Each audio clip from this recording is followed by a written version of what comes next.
process. You know, we gotta send our fingerprints in to the IRS, and they'll do, you know, based on your credit. They'll look at your returns to see, you know, what kind of returns you filed. Do you get a lot of rejections? So it's like a underwriting process. Okay, so let's get into you, Ebony. Ebony's Tax Service has been in a business for 10 plus years? Since 12. 12 years? Yeah, I've been doing taxes for 12 years. I've been at the office front for 6 years. For 6 years. What guided you in the direction to become a tax preparer? To be honest, I was riding down the street and I seen a billboard, and it was a Jackson Hewitt billboard, and said, like, I've always done numbers, went to school, in high school, I was the one that wanted to, you know, be on the math. I was just So math. you enjoyed math? Yeah, I enjoyed numbers and I enjoyed money. So, and then when I went and started getting my taxes done, I kind of seen the process. So I went to tax school, worked for Jackson Hewitt about 3 years. But while I was working at Jackson Hewitt, I was working for Republic Bank that analyzed tax returns to look for fraud. And it was a lady, I'll never forget her, still talk to her, Julie Withers. And she, like, had me close to, like, her arm and showed me so much about the tax game that it just excited me. And that's when I started doing it from my house, and eventually I left my 8-year career at the bank and just... Ebony's Tax Service was born, huh? And, Yes. and you know, don't lie and say that you didn't see the money. You know, people file every year. Don't do that. Don't do that. I mean, yeah. And you do it through the year, though, so you help businesses throughout the year. Well, I'm open 4 months out the year, but I have the office. So, like, say you call me in May, June, July, I'm always in and out the office. So, but I don't like do numbers all year. Like that's when I take the time to do my baseball, my pretty girl grind. Like, I wanted to kind of. That's why, like, when I go in with the numbers, I go head first. But then I have to take a break from it because you know, we dealing with black people and they money, so it's no game. So what you telling me is that 4 months out of the year allows you to chill the remaining 8 months. I live a modest lifestyle. I live a modest lifestyle. I live a modest lifestyle. I don't drive a 2019. I stay within my guidelines. So do you ever at any time have somebody set up a tax portfolio, like a small businesses?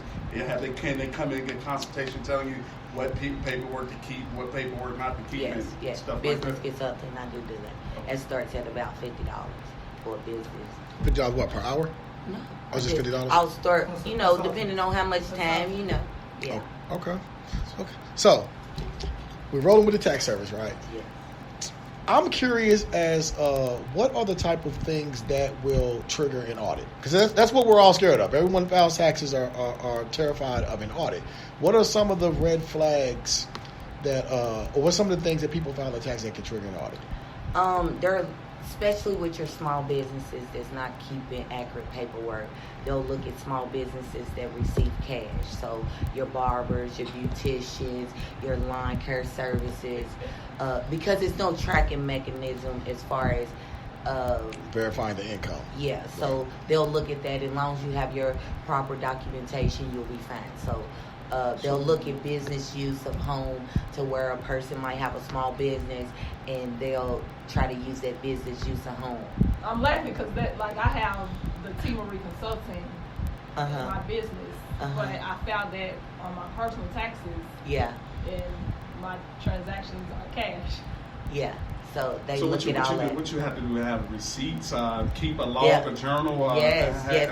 How would you accommodate that? I mean, a lot of times they have like online bookkeeping that you can keep up with it, because the bookkeeping aspect is paying someone monthly. A lot of your small businesses just don't want to do it, so they'll try to track it and do it themselves.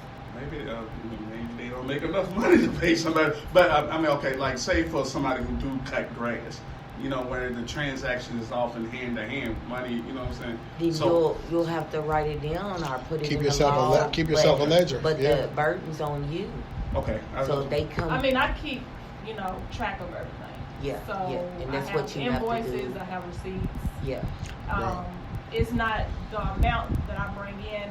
My my expenses is not that big to where they're Think like, of hold trimming on, all you that. some may add up. So. Yeah, but once they really looking at the small businesses that's bringing the hundreds of thousands in, Right. and then I know where they break it all the way down so that Right. So they have a small business department that They is focus on solely that. for and what they'll do is you'll submit your information, and like I said, everything can be on the straight and narrow. So they'll do an assessment and say, hey, I want you to provide this documentation.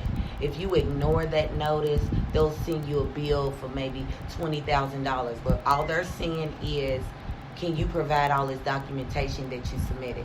And they'll give you a timely time to do it. So you submit that information, and it all goes away. But if you don't submit that information, you'll be on their radar, and you'll owe them a big tax bill. So the big thing is, don't get scared. Submit that information, talk with your tax consultant, and just make sure that what you put on your taxes, you're able to verify with the burden of proof. So how much is it to hire you for as a tax consultant? Like right now, I'm kind of starting small with my bookkeeping. I haven't decided what price. It's going to be based on your transaction. So if you're a small business, you might not have to pay that much. A bigger business will have to pay a lot more. So what if you're a small business, you ain't earned a penny, but you know you still got to get that 1099 form? Well, you won't have one if you didn't earn it. If you didn't earn the money. Yeah. Your 1099 is going to say how much. Because I think every quarterly you have to put about $175 to the IRS. No, that's for the, you talking about the Secretary of State, Yes. the $175 that you pay for your LLC. That's the Secretary. Is that what you're talking about? See, I do business ads. I do Yeah, BBA, sole so. proprietorship, and it's so many entities. Yes. And your sole proprietorship, it kind of really works like a LLC. You just have to pay that LLC because it's both funneled through your taxes. I know when I SBA, they used to do like free classes, and they told us. You have to quit talking in acronyms. You're gonna have Small to business You're gonna have to. SBA. I'm just saying, for the people who don't know, you know what I'm saying? Okay. We got to break it down to the simplest forms because it's people starting businesses and they don't know. Sean. Good luck. We got about 10 minutes. We got to talk about Pretty Girl Grind. You know I can talk taxes all day long. I love it. Right. Okay. So we get to the last tax question. Okay. So say we're talking about Tiandra. So say when you and I talked yesterday, and your recommendation is that for people that run a personal business, that they should. It's best to not file on your personal taxes. It's best to have two separate accounts and pay yourself. Well, I'm saying that, and you'll have to look at your individual situation. But once you get in the income to your 75 to 100,000, you want to turn it into a S corp so that you can pay yourself, so you won't still be taxed at that higher rate. And that's something you'll look into. Thank you. That's something you'll look into per customer base. And that's something that I'm trying to learn more about right now. I got a long way to go. But we gotta talk Pretty Girl Grind. What's up? Okay. What's up with so let's go. So 4 months out of the year, you're Ebony's tax service, and then we have Pretty Girls Grind as, I don't want to call it a side hustle, as an additional endeavor. Like I just probably about a couple weeks ago, that was my dream when I was like in the 3rd, 4th grade, to be a fashion designer. And because I got attracted to the hustle and the grind with the money and the numbers, I forgot about it. But once I get back into, when I did that fashion show about 2 weeks ago, that's when I remember that I wanted to be a fashion designer. So what is Pretty Girl Grind? Can you elaborate on what that is? So, Pretty Girls Grind is a clothing line that I started about 3 years ago. And basically, I'm in the process of finding my manufacturer so that it can be on my website. My website's already up. We just waiting on the product. So I'm actually trying to get the performance hoodies already made with the Pretty Girl Grind so that I can put them in your stores with the tag. Now, what I have on now is something that I selected from a store, and then I add my I added to your it. flavor to it. Yeah, that's what I'm doing now, where I'll buy some wholesale hoodies and I'll add my flavor based on what color, based on shoes, just based on what my eyes see. So Pretty Girls Grind is going to target what individual? A pretty girl that's grinding. So is this going to be urban wear, business wear? Like, what is the Urban demographic? wear, business wear, club wear. I was in the club last night with a one-piece blue jean jacket, pretty girl grind. It can be corporate. I didn't wore a pretty girl grind like if I wear like just a fitted dress and I could put it right there. I didn't put it on leather jackets, back. I got some boots that say pretty girl grind. It's no limit to it.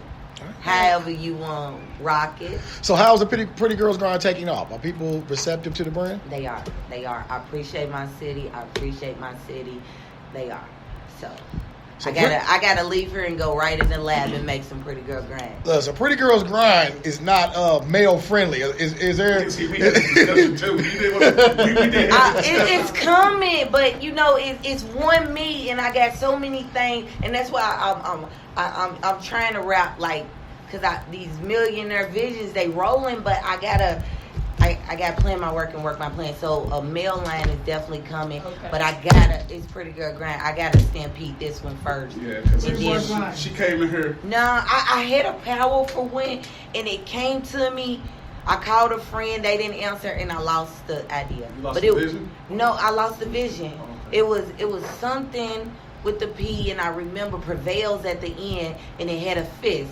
But I don't remember what the first two words, I really don't remember. It came to me in a vision. I called a friend. They didn't answer, and I told them it was their fault. So why didn't you write it down? I don't know. That's why I be. What, did this vision come to you in your dream or something? So Brad, what she did with us is she bought us some Ebony tax services. Oh, yeah. And Tiandra get these nice shirts and stuff. She brought us the leftovers. Yeah, she bought us the tax services. I got this though. You know what I'm saying? I'm like, how they do that? I want to see her in it. She's going to look absolutely a doll. Okay, so any advice? Because you seem like the female version of you remember Hustle Man from Martin? Say so. You have your hands in taxes and clothing and She said she make music too. And music. You sent me a file. You sent me a music file. Yeah. So you have your hands in music. I wanted y'all to hear it, but it slipped my mind. So you have your hands in everything. I do. So for anyone out there that's aspiring to be an entrepreneur, Go for it.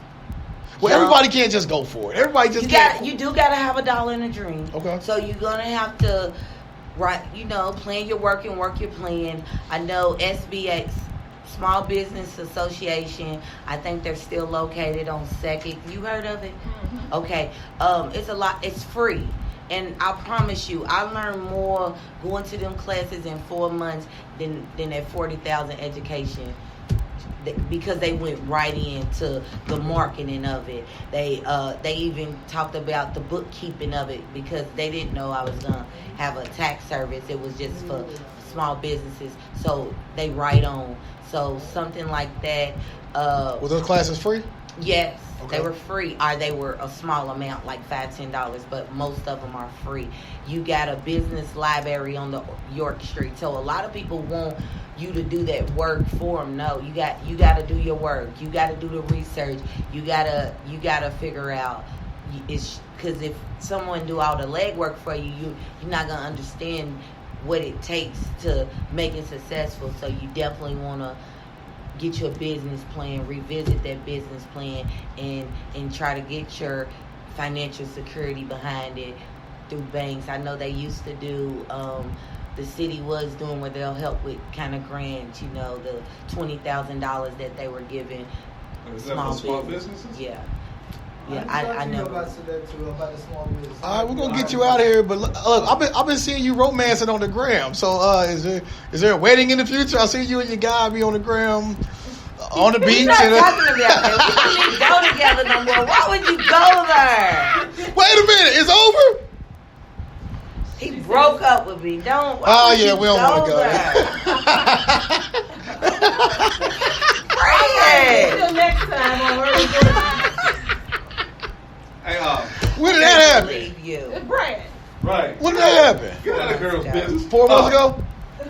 We got some questions. We talked about as far as that. marketing. He's already in another relationship, Okay. so we not